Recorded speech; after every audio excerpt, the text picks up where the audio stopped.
Bien. Para entender esto tenemos que entender circulación portal. Tenemos que saber la anatomía de circulación portal, si no, no vamos a explicar ninguno de los síntomas y signos que tiene el paciente. Cuando lleguen a la clínica lo que van a ver es un cirrótico con todas sus manifestaciones clínicas. Pues cada manifestación clínica va a aterrizar en esto necesariamente. ¿Qué tiene además de particular todo ello? De que realmente necesitamos saber esto para saber terapia, ¿no? Es decir, no voy a poder entender yo por qué le doy antibióticos a un paciente cirrótico, ¿no? Que está con encefalopatía hepática, si es que no comprendo la anatomía y la fisiología de lo que está ocurriendo. Bien.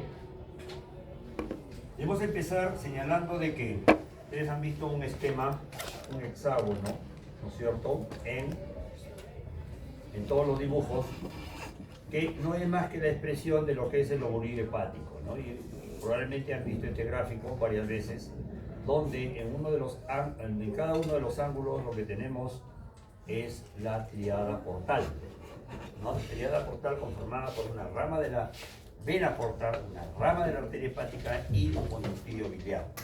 Estos dos están entrando al hígado, ¿no es cierto? Mientras que este está saliendo, porque la bilis sale del hígado, ¿correcto? Entonces estamos aquí ubicados en esta manera. Lo que vamos a demostrar acá es básicamente este esquema, ¿no?, que viene en este sentido. ¿Sí? Saben ustedes, ya han visto pues que los hepatocitos se encuentran en forma radiada dentro de lo que es la unidad funcional del hígado, que es el lobulillo hepático. Bien, entonces dicho esto, vamos a ver que la sangre venosa ingresa con la arteria porta, que representa más o menos el 85% del flujo, mientras que el 15% es arterial, ¿no? Mientras que la arteria lleva el oxígeno, la vena porta lleva los nutrientes. ¿Correcto? ¿Los nutrientes capturados dónde? Capturados pues en el intestino, ¿no es cierto? Porque saben ustedes que los alimentos llegan al intestino, ¿sí? Llegan al intestino y de aquí pasan por el lecho espláncnico a las venas, tanto mesentéricas superiores como inferiores, ¿no es cierto? Y de ahí se va a la porta. Y es aquí, en el hepatocito, donde ocurren todos los fenómenos metabólicos, ¿no es cierto? Todos los nutrientes que nosotros ingerimos, carbohidratos, lípidos, proteínas, medicamentos, etc., van a seguir el mismo camino. Así que es necesario que no nos perdamos acá. Repito, ingresan por el sistema portal todos los nutrientes, se combina con la sangre arterial dentro del hígado, ¿no?, para formar lo que se llama el sinusoide, que es este de acá, el sinusoide. Ese es el sinusoide, ¿ya? Cuando los nutrientes, vamos a decir, carbohidratos, lípidos, proteínas, etcétera, llegan, ¿no?, al sinusoide hepático, estos van a ingresar hacia el hepatocito. ¿Para qué? Para que el hepatocito metabolice esos nutrientes, ¿no es cierto? Igual ocurre con un medicamento. El medicamento llega, se disuelve en el estómago, el duodeno, etc., y atraviesa ese sinusoide hepático, llega al hígado, porque el hígado es la fábrica, y ahí se metaboliza. El principio activo del medicamento va a salir, ¿no es cierto?, del hepatocito nuevamente a la circulación. La glucosa transformada en el sinusoide, perdón, en el hepatocito, va a salir a la circulación. Para no hacer tantas flechas en el mismo recuadro, pues estoy haciéndolo acá, en el hepatocito. Es decir, los nutrientes regresan a la circulación. ¿Para qué? Para distribuirlos a todo el cuerpo. Llegan a la vena centrolobular, que es esta, ¿sí?, que estaríamos acá en esta parte del lobulillo hepático. Llegan a la vena centrolobular, se va uniendo una con otra y termina en las venas suprahepáticas, que son dos. Venas suprahepáticas, y de ahí desemboca esto en la vena cava inferior, y de ahí se va a la circulación general. Es necesario que entendamos esto para entender por qué, por ejemplo, el paciente tiene una serie de manifestaciones, por ejemplo, el tipo encefalopático. ¿Por qué se daña el sistema nervioso en el paciente cirrótico? Si no tengo claro esto, no lo voy a poder comprender. Y los exámenes se les pide pues que el alumno explique. No, creo que eso ya no es novedad. Entonces, esto es lo normal, lo que ocurre en situaciones normales. ¿De acuerdo? Bien. ¿Qué va a ocurrir en situaciones anormales? Bueno, vamos a terminar de explicar un poco más de anatomía antes de pasar a la patología. Acá tenemos la circulación portal. No está con todas sus ramas, pero por lo menos nos sirve para efectos de caso. ¿Qué tenemos acá? Tenemos la vena porta, que es la confluencia de la mesentérica superior, que es esta, ¿ya? Y la esplénica. ¿Correcto? La esplénica. Así está conformado el sistema portal.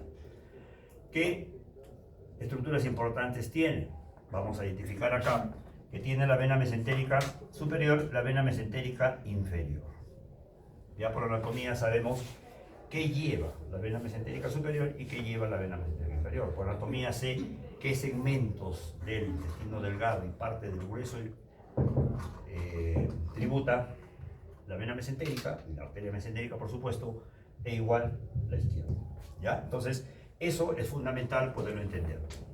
¿Qué otra cosa tengo que saber? Tengo que saber que nosotros, en los seres humanos, existe una vena que está obliterada. Esta es la vena umbilical obliterada.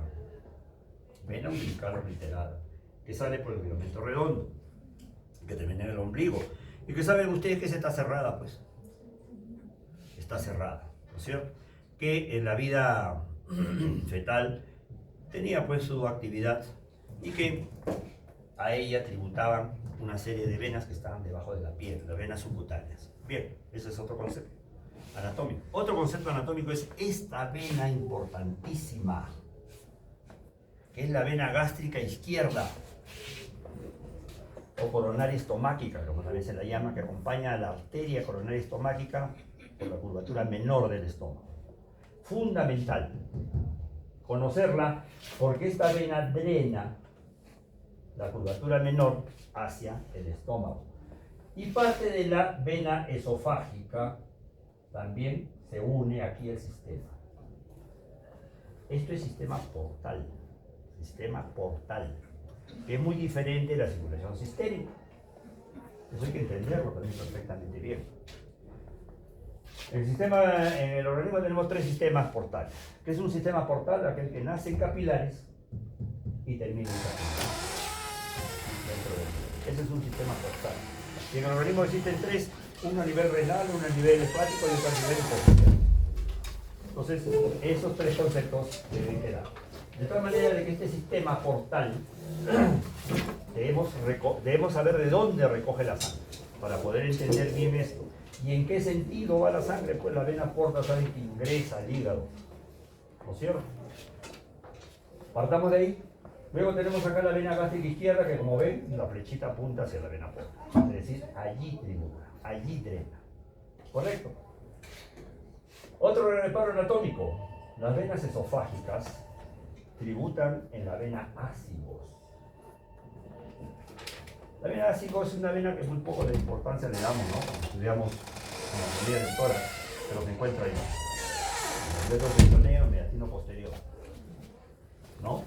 Entonces, esta vena tiene la importancia de comunicar el sistema portal con la circulación sistémica. Esa es la, digamos, la función principal de la vena ácida.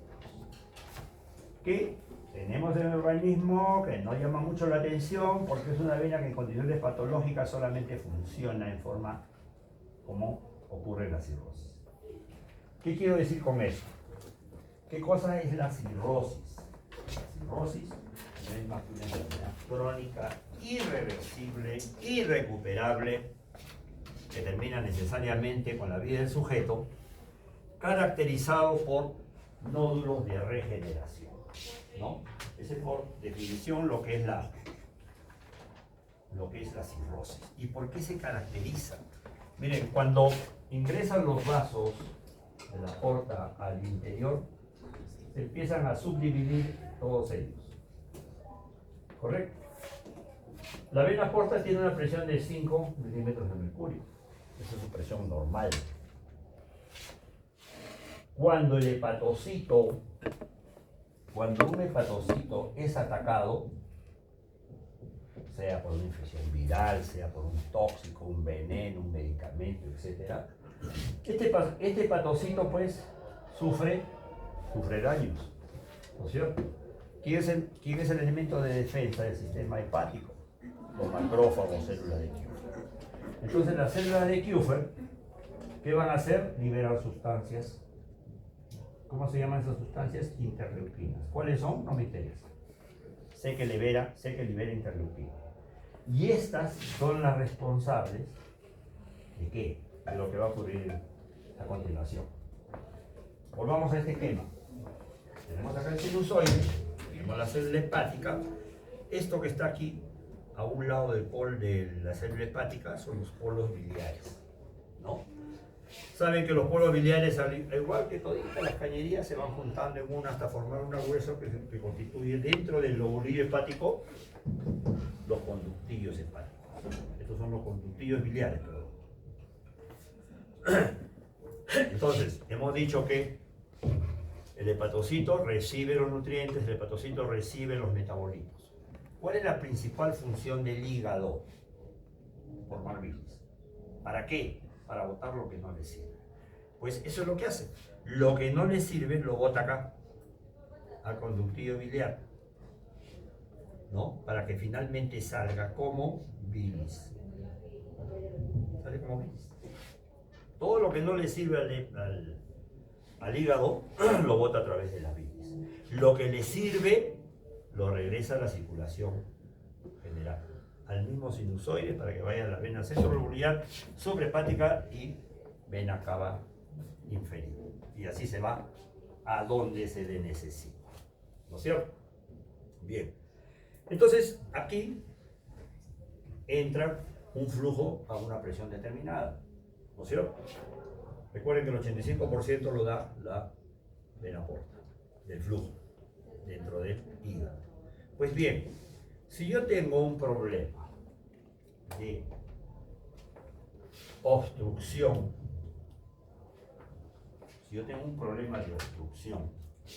a este nivel, digamos por un nódulo cirrótico, aquí, un nódulo cirrótico aquí, ¿cómo va a estar el flujo? Va a estar disminuido. ¿Cómo va a estar la presión dentro de la vena porta? Aún. ¿No es cierto?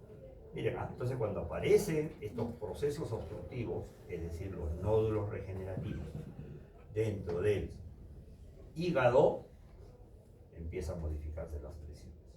¿De acuerdo? ¿En qué consisten estas alteraciones que van a aparecer acá? Cuando el hepatocito es atacado, sea por una infección, vamos, llamémosle virus, que saben ustedes que hay virus hepatotropos, ¿no? El B y el C principalmente causantes de cirrosis. Cuando el virus, entonces, daña al hepatocito, o un tóxico, o cualquier otro elemento, ¿no? Daña el hepatocito, aquí, en el interior del sinusoide, están los macrófagos. ¿Qué hacen los macrófagos? Es el sistema de defensa del hígado. Acá tenemos esto de acá, este espacio que hay entre el hepatocito y el sinusoide, se llama espacio de Dice. Este es el famoso espacio de Dice. ¿Por qué es importante este espacio de Dice? Miren ustedes, los nutrientes tienen que cruzar el endotelio, ¿no es cierto?, del sinusoide, ¿ya? Tienen que cruzar el espacio de Dice, que es este de acá. Tienen que cruzar la membrana del hepatocito, que tiene microvellosidades, para ingresar al interior del hepatocito. Eso es lo que tienen que atravesar los nutrientes y cualquier elemento que llegue al hígado. Aquí en el sinusoide, repito, están los macrófagos. Cuando hay un elemento tóxico, un virus, etc., lo que hace el macrófago es transformar estas células. ¿Qué células son? Las que están en el espacio de Dice. Las células estrelladas o células de hito, ¿no? las células estrelladas o células de Ito, así se llama. ¿Qué función tienen en la vida normal? Almacenar vitamina A. Esa es su función. Bien, repito, cuando hay un virus, cuando hay un tóxico que necrosa el hepatocito, estas células obligan, digamos así, transforman, diferencian, las cambian, estas células estrelladas a miofibroblastos, así se llaman las células. ¿Ya? Tienen ese potencial de poder transformarse en miofibroblastos las células de estrelladas o células de Ito. ¿Y qué función tiene cuando ocurre esto? Empiezan a producir colágeno como un mecanismo de defensa. Recuerden que en la primera clase dijimos que la inflamación lo que tiende a hacer es focalizar el proceso infeccioso.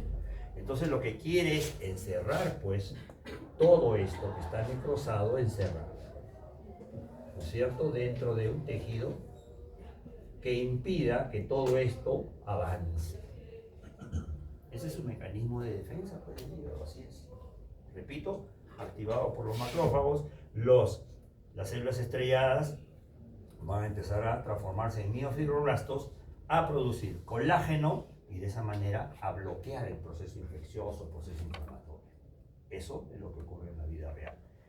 La suma de todas estas estructuras microscópicas van a formar finalmente los nódulos regenerativos que van a impedir el flujo adecuado de la sangre dentro del hígado. ¿Qué es eso? Cirrosis. Entonces la sangre que venía en este sentido, ¿qué va a hacer? Va a revertir el flujo, pues se va hacia atrás. ¿No es cierto? Se va hacia atrás. Volvamos a este ejemplo. Acá estaban los nódulos que impedían el libre ingreso de la sangre portal. ¿Y hacia dónde se van? En sentido contrario. En sentido contrario. ¿No? La presión llega a 6. Estamos hablando de hipertensión portal. Círculo normal. Llega a 6, ya está establecido que eso es hipertensión portal. Hay algo que está interrumpiendo el flujo. Llega a 10. Llega a 10. La sangre, como ya había subido por aquí, por la vena gástrica, empiezan a aparecer acá dilataciones en el esófago, en las venas del esófago. ¿Qué son esos? Varices esofágicas. Llega a 12, se rompen las varices esofágicas y hay hemorragia cataclísmica hacia la luz del esófago que sale por la boca y luego también sangre que se va por el intestino, ¿no es cierto? ¿Cuánto sangra? 1 litro, 2 litros de forma aguda y violenta, y es por eso que se mueren los pacientes, ¿no? Cuando se rompe una varice esofágica, el paciente se muere. ¿Ya? Hemos dicho que es un proceso irreversible, o sea, no da marcha atrás. Una vez que se mueven los nódulos, el sujeto tiene que buscarse un hígado para que lo trasplante. Es así de sencillo. Bien, entonces, gracias a este problema, ¿no? Después de conocer la anatomía, gracias a todo esto que se forma indistintamente en todo el hígado, nódulos de diferente tamaño, y después de eso se clasifica si son menos de 3 milímetros micronodular, si son más de 3 milímetros macronodular. ¿Qué cosa es eso? ¿Cómo se ve y cómo debería aprenderse? Teniendo un hígado cirrótico en la mano, que es un hígado más chiquitito, fibrosado, recogido, digamos así, retraído y duro. Es bien duro. Bien. Todos los fenómenos que van a ocurrir y los síntomas que van a aparecer están en función a esto. A que no puede la sangre circular. Ya no puede circular. ¿Qué va a ocurrir? Se regresa por aquí, esta vena se abre, se dilata más, llega al esófago, sigue aumentando la presión, sigue obstruido, aparecen las varices esofágicas. Se explican así las varices esofágicas. ¿Producto de qué? De la hipertensión portal. ¿De acuerdo? Bien. ¿Qué más puede ocurrir? Que esas varices se revienten. Sangrado. Complicación de la hipertensión portal. ¿Correcto? ¿Qué más va a ocurrir? La sangre se regresa aquí. ¿No es cierto? Hay congestión pasiva. ¿Qué va a pasar con el vaso? Aumenta el tamaño. ¿Qué hace el vaso cuando aumenta el tamaño? Es más dragón. Aumenta la hemocateresis. Aumenta la hemocateresis. ¿Qué va a tener el sujeto? Anemia. ¿No es cierto?, por destrucción de Matías. Bien, ¿qué más va a haber? La sangre empieza por aquí a aumentar su flujo. Normalmente debería venir acá hacia la porta. Pero como se ha invertido el flujo debido a la obstrucción, empiezan los fenómenos desde donde nacen pues la vena porta, ¿no? Que nacen los capilares. ¿Dónde están los capilares? En la pared del intestino. ¿Qué va a pasar con esa pared del intestino? Se va a ver afectada. ¿Qué cosa hay dentro del intestino? Jugos intestinales, hay bacterias. ¿Qué va a ocurrir con eso? Las bacterias van a salir. ¿Por qué? Porque la presión que hay en las venas a nivel de la pared intestinal separa esas uniones estrechas que hay entre las células. Las separa, y si las separa, empiezan a pasar los gérmenes, ¿no es cierto?, de la luz intestinal hacia afuera. ¿Qué hay afuera? La cavidad peritoneal. Salen los gérmenes acá afuera, y como acá va a haber ascitis, se infecta. ¿Qué va a ocurrir? Peritonitis bacteriana. ¿La ascitis de dónde aparece? Yo sé que el flujo aumenta acá, ¿no es cierto? En cada uno de los capilares aumenta. Como el hígado tiene linfáticos en el interior, también aumenta. Es decir, el líquido ascítico viene del hígado, el líquido ascítico viene de la trasudación de los capilares y las venas, ¿no es cierto? Porque a la presión se dilatan, la pared de las venas es muy delgada y empieza a llenarse la cavidad abdominal de agua, de un trasudado, ¿no? De gran cantidad. Si los gérmenes salen, contaminan ese trasudado, ¿y qué va a ocurrir? Peritonitis bacteriana. Así me explico, como ven, por todos estos fenómenos, la citis, peritonitis bacteriana, varices, ¿no es cierto?, presencia de sangrado, la anemia del paciente. ¿Correcto? Pues bien, ¿qué otra cosa más? La presión se invierte, hemos dicho acá, todo el flujo se invierte, aparecen hemorroides acá, en la zona perianal, aparecen hemorroides. Todos ellos producto de la hipertensión portal. Hipertensión portal. Bien. ¿Qué otro concepto más? Debemos aprovechar ese tema. Ahorita vamos a poder repetir ya en las diapositivas. ¿Saben ustedes que tenemos nosotros en el hilo terminal y el colon? Lo que tenemos son bacterias, ¿no es cierto? Tenemos flora bacteriana. La flora bacteriana tiene una función en la materia fecal, tiene una función. Metaboliza una serie de vitaminas liposolubles principalmente, ¿cierto? A, D, E, K, etc. ¿Qué más hace? Deamina o desamina proteínas. Proteínas. Es decir, lo que uno come, que tiene fibras también, ¿no es cierto?, llega acá al intestino, y ¿qué es lo que hace? Empiezan a sufrir una serie de modificaciones bioquímicas. Entonces se forma amoníaco. NH3. Se forma amoníaco. Eso ocurre en condiciones normales. ¿Qué pasa con el amoníaco?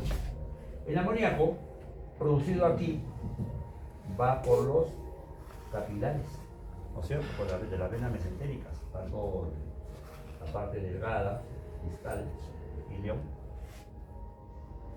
¿Va a llegar dónde? A la vena porta. El amoníaco va a llegar acá, ¿sí o no? Se produce aquí, pasa por los capilares, sube por las venas, termina en la porta. Eso es lo que ocurre normalmente. El amoníaco llega aquí al hígado. ¿Qué ocurre en condiciones normales con el amoníaco? Veamos esto. El amoníaco ingresa aquí. ¿Y qué hace el hígado? El hígado lo transforma en urea. Lo transforma en urea y lo envía a el amoníaco, repito, lo transforma en urea. Lo envía a la circulación y se elimina por riñón, ¿no es cierto? La secreción renal está caracterizada básicamente por urea. Eso es lo que le da el olor a la orina. Eso es lo que ocurre en forma normal. ¿Correcto? ¿Qué va a ocurrir si está obstruido? Llega el amoníaco aquí, harta cantidad de amoníaco aquí en la porta. No va a poder ingresar para transformarse en urea. ¿Por dónde se va a ir? Ya hemos dicho. Por aquí. ¿A dónde? a la esofágica, a la ácigos, a la circulación general y llega al cerebro, ¿no? ¿Y qué va a formar en el cerebro? Encefalopatía hepática vía alteración de las proteínas del metabolismo formando gran cantidad de glutamina. Y eso es lo que genera la encefalopatía hepática. Miren, no hay que ser gastroenterólogo para explicar todo esto. Solo saber un poco de anatomía y la fisiología, que es lógico. Entonces, no se hagan problemas. Estos no son conceptos que tiene que venir un gastroenterólogo y enseñar esto. El gastroenterólogo va a agarrar allá ya preguntándole por los signos y los síntomas. Pero esto es lo que tenemos que saber, este es el mecanismo de producción de cada uno de los síntomas y los signos. Aquí acaba la cosa, no, pues todavía aquí no acaba la cosa, porque si ustedes ven su figurita de lo que tiene un paciente cirrótico, tiene un montón de cosas. ¿Cierto? Pues bien, esto que acabo de explicar está ocurriendo porque hay un problema acá adentro. ¿No es cierto? La encefalopatía hepática es expresión de que el hepatocito no funciona o no puede hacer su función porque hay esto, pues. Hay todo esto. ¿No es cierto? Hay un problema acá. Entonces la encefalopatía hepática es un problema de insuficiencia hepática. Hay fenómenos clínicos en cirrosis, unos dependientes de hipertensión portal y otros dependientes de insuficiencia hepática. Insuficiencia hepática. Es decir, cuando digo insuficiencia hepática estoy hablando del hepatocito, ¿ya? Dañado, que no cumple su función. ¿Por qué? No puede. No puede, pues no le llega el flujo necesario para que pueda realizar su función, que es transformar el amoníaco en urea, ¿no es cierto? Que es así como debe enviarlo a la circulación general. Y hablamos de hipertensión portal, ¿por qué? Porque están los nódulos obstruyendo el flujo y todo lo está regresando. Entonces, diferencien bien los síntomas y signos que son producto de del mal funcionamiento del hepatocito y signos y síntomas que son dependientes de la obstrucción del drenaje. ¿Ya? Hay que diferenciarlos. Entonces, la encefalopatía hepática es ¿por qué? ¿Es por la obstrucción? Sí, pues es por la obstrucción, pero esencialmente es por esto, porque no hay, ese hígado no tiene la capacidad de poder modificar ese amoníaco, ¿no es cierto? Se acumula aquí en la porta, sube, sigue este camino y llega finalmente, ya saben, circulación mayor y menor, no voy a explicar el resto, llega al cerebro. Ahí el exceso de amoníaco sufre otro proceso metabólico, bioquímico, produce gran cantidad de glutamina y eso es lo que intoxica la neurona, produciéndose todo un cortejo sintomático, ¿no? Que va desde una alteración leve del sensorio hasta un cuadro convulsivo, un cuadro de agresividad, etcétera, etcétera. ¿Ya? Entonces, de esa manera se explica. Bien, esto es, digamos, hacia afuera, lo que vendría a ser la hipertensión portal. Hemos explicado la citis, hemos explicado las hemorroides, hemos explicado las varices, adicionalmente, ¿qué va a haber acá? Como la sangre no puede entrar, esta venita, que normalmente ya una vez que hemos nacido nos desliga, ¿recuerdan? Entonces se oblitera, se atrofia, empieza a hacerse activa, se abre, se llena de sangre otra vez. ¿Qué aparece entonces? Se dilata y se dilatan también las accesorias, ¿no? Entonces el sujeto aparece, ¿no? El sujeto aparece en el ombligo y aparece una serie de imágenes radiadas que no son más que las venas que se han dilatado, que se ven a través de la piel, que puede ir una cosa muy leve a una cosa muy grosera. Esos son esta es la famosa cabeza de medusa. Cabeza de medusa. ¿Ya? Pero también existe aquí alteraciones, hemos dicho, que cuando hay nódulos no le llega pues sangre en cantidad suficiente. Entonces el hepatocito no va a poder cumplir su función. ¿Qué cosa es el hepatocito? Un montón de cosas. ¿Produce elementos de coagulación, no es cierto? Claro que sí. ¿Qué va a haber si faltan los elementos de coagulación? Sangrado. Signo de insuficiencia. ¿Qué otra cosa más va a haber? Y explicamos lo que pasaba con el amoníaco. No va a poder metabolizar. ¿Qué va a haber? Acúmulo de amoníaco, envenenamiento cerebral. Eso también viene de esta cosa. ¿Qué más va a haber? Saben que a nivel hepático también se metabolizan las hormonas esteroideas. Toda la aldosterona, estrógeno, progesterona, etc. Todo se metaboliza aquí. Y si ustedes revisan la bioquímica del colesterol, ¿no?, que forman el núcleo de todas estas hormonas, van a ver que aquí empiezan a haber una serie de alteraciones que terminan por producir un exceso de estrógeno. Este exceso de estrógeno explica la ginecomastia, explica la atrofia testicular, etc. Porque se empiezan a desviar las rutas metabólicas. Signos de insuficiencia hepática, del hepatocito. Entonces, revisen ustedes todas las sintomatologías que tienen, todas tienen una explicación. Todas ellas tienen una explicación. Algunas por falla directamente en la función del hepatocito y otras por problemas de obstrucción. ¿De acuerdo? Bien. Dicho esto, vamos a revisar las diapositivas, que básicamente versan sobre lo mismo. Si hubiera alguna pregunta, algo adicional antes de empezar.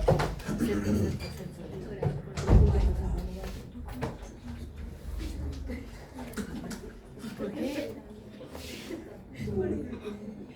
Sí, está bonito. ¿Cómo? Sí, yo vi.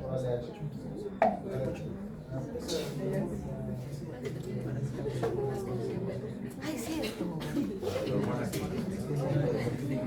Pero no me los dices. Ay, la NADH. La NADH. Sí, el alcohol sí de otra ruta. ¿Qué sería el efecto tóxico a nivel de hepatocito? Yo que creo que está ahí, está en una diapositiva, me parece ahí. Consumo de enzimas, igualito, finalmente termina creciendo el hepatocito y este se defiende, los centrofibros. Es lo mismo. No, bravo.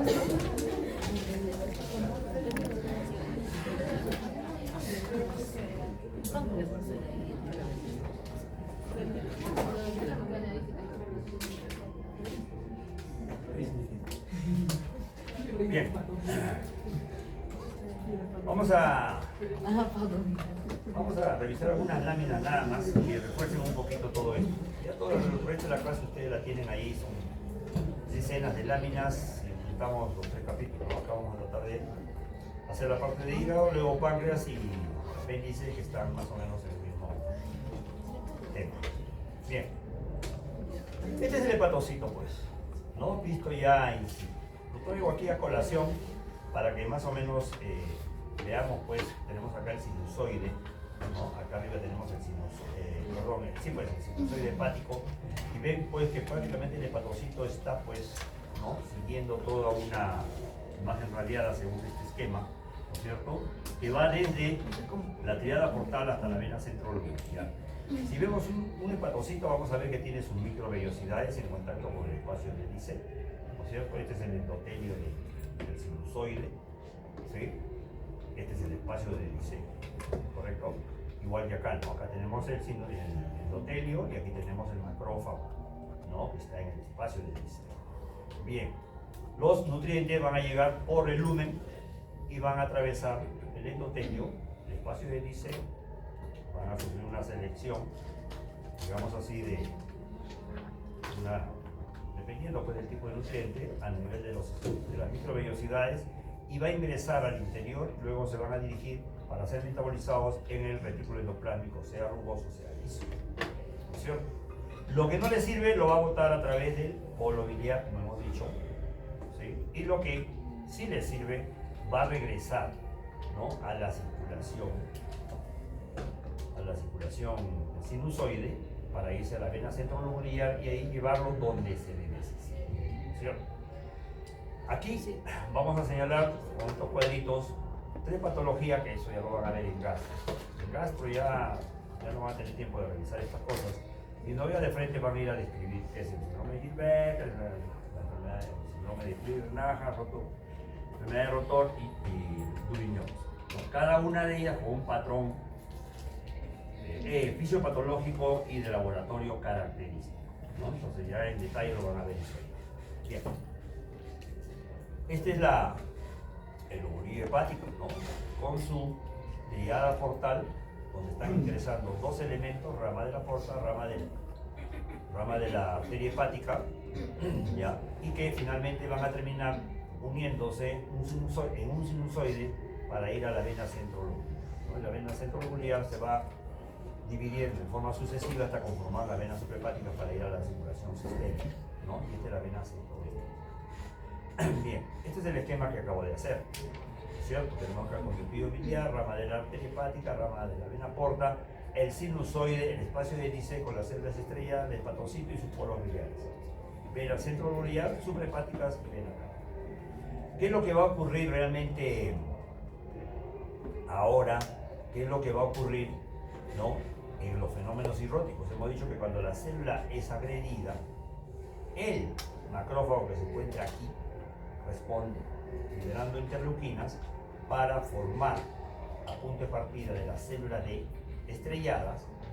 Ellas son las responsables, las células estrelladas, del inicio del depósito de colágeno, de tejido fibrótico, como una manera de defenderse, como una manera de encapsular el proceso inflamatorio o infeccioso que pudiera haberse dado. Ella es la responsable. Finalmente va a estrechar los sinusoides, ¿sí? Va a ser difícil que los sinusoides que venían por aquí con sus nutrientes puedan atravesar esta barrera que está en el espacio del hélice, porque ahí se deposita el colágeno, y llegar al hepatocito. Por eso es que empieza a hacer una serie de alteraciones, no solo nutricionales, sino si hay vitaminas que están llegando, pues no recibe las vitaminas. Si hay tóxico que está llegando, sencillamente los tóxicos no van a poder ser metabolizados en el hepatocito. Eso es lo que hay que entender, ¿ya? Entonces, el flujo que venía por la arteria hepática, que venía en este sentido, saben que se une con el de la porta a nivel del sinusoide, pues sencillamente se va a invertir, ¿no es cierto? Y va a haber los problemas correspondientes, ¿no? Acá tenemos los nódulos de regeneración, que lo que va a determinar finalmente es que la vena porta no puede ingresar en su caudal sanguíneo, y todo esto va a empezar a irse en sentido contrario, ¿ya? Por eso hay que conocer las tributarias de la vena porta. Si no conozco las tributarias de la vena porta, no voy a explicar por qué el paciente tiene hemorroides, por ejemplo. Yo nunca voy a saber que las hemorroidales, que si bien es cierto, drenan en la vía sistémica, pero cuando hay cirrosis se activa todo el circuito portosistémico y terminan desembocando en el territorio de la porta. Recuerden que el vaso también juega un papel secundario por congestión pasiva, y que su tamaño significa pues un aumento de la hemocateresis, ¿no? Por eso el paciente tiene una serie de otras alteraciones dependiendo del peso. Este es el sistema portal, ¿no? De forma más completa. La gástrica izquierda de aquí es la que importa, no la derecha. Esta es la vena esplénica y donde tenemos la mesentérica. Y tenemos que saber la derecha y la izquierda que drena, para saber qué cosa hay a la derecha, qué cosa hay a la izquierda, y de esa manera poder entender mejor qué es lo que está ocurriendo.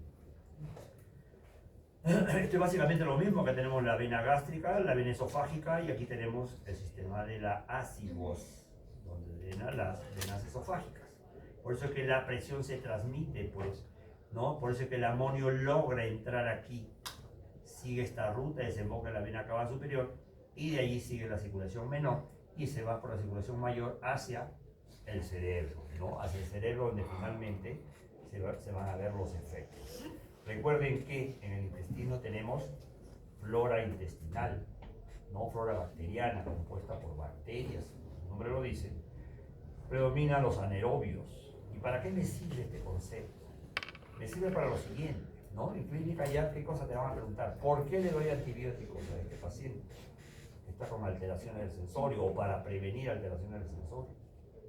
Porque lo que necesito es reducir, pues, la materia fecal, es decir, eliminar bacterias. Por eso le doy antibióticos.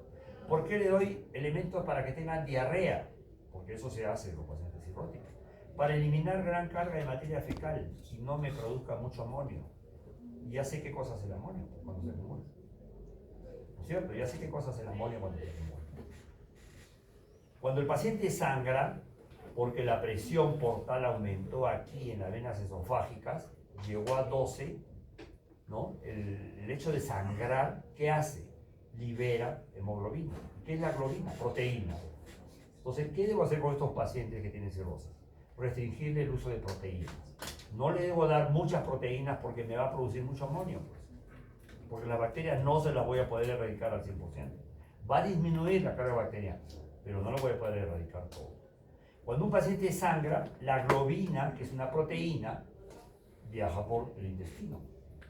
Finalmente va a llegar hasta el colon, pues, y hasta el riñón, ¿no es cierto? Y eso es una carga de proteínas. Por eso es un factor de riesgo que el paciente que tiene cirrosis sangre.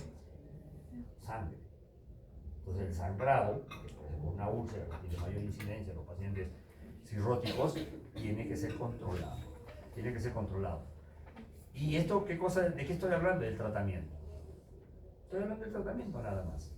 Estoy hablando del tratamiento que me implica, repito, reducir la carga bacteriana para que no me forme mucho amonio y evite yo que el paciente me haga encefalopatía hepática.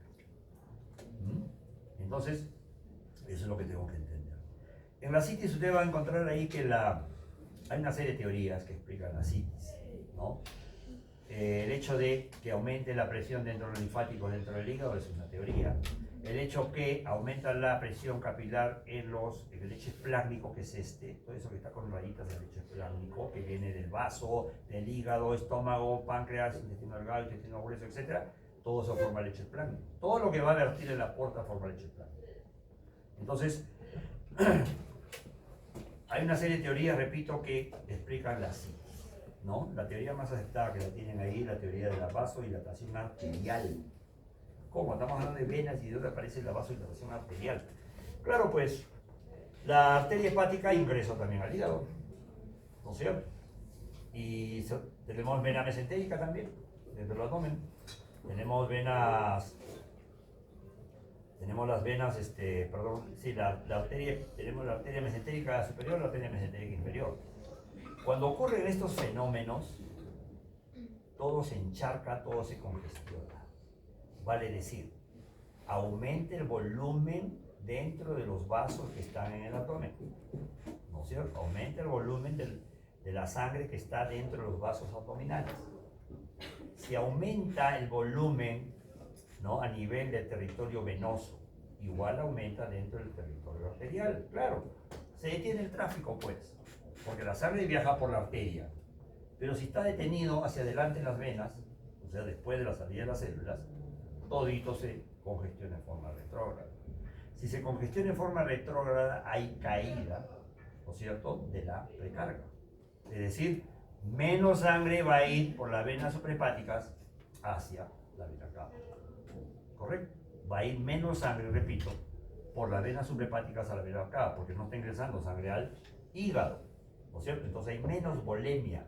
Saben que cuando hay menos volemia se activa el sistema renina-angiotensina-aldosterona. Se retiene sodio, se retiene agua. Esto aumenta la carga de ácidos. Paciente que tiene 6, 8, 10 litros de líquido en el abdomen. Líquido que no interviene en el juego hemodinámico. Por eso estos pacientes son hipotensos. Tienen un montón de agua dentro del organismo, pero no tienen agua dentro del intravascular. Por eso es que son hipotensos. ¿Ya? Por eso hay que darle diuréticos en forma mesurada. Ya van a aprender después que hay que darle diurético, pero hay que darle albúmina también. Si solo le das diurético, lo hace orinar,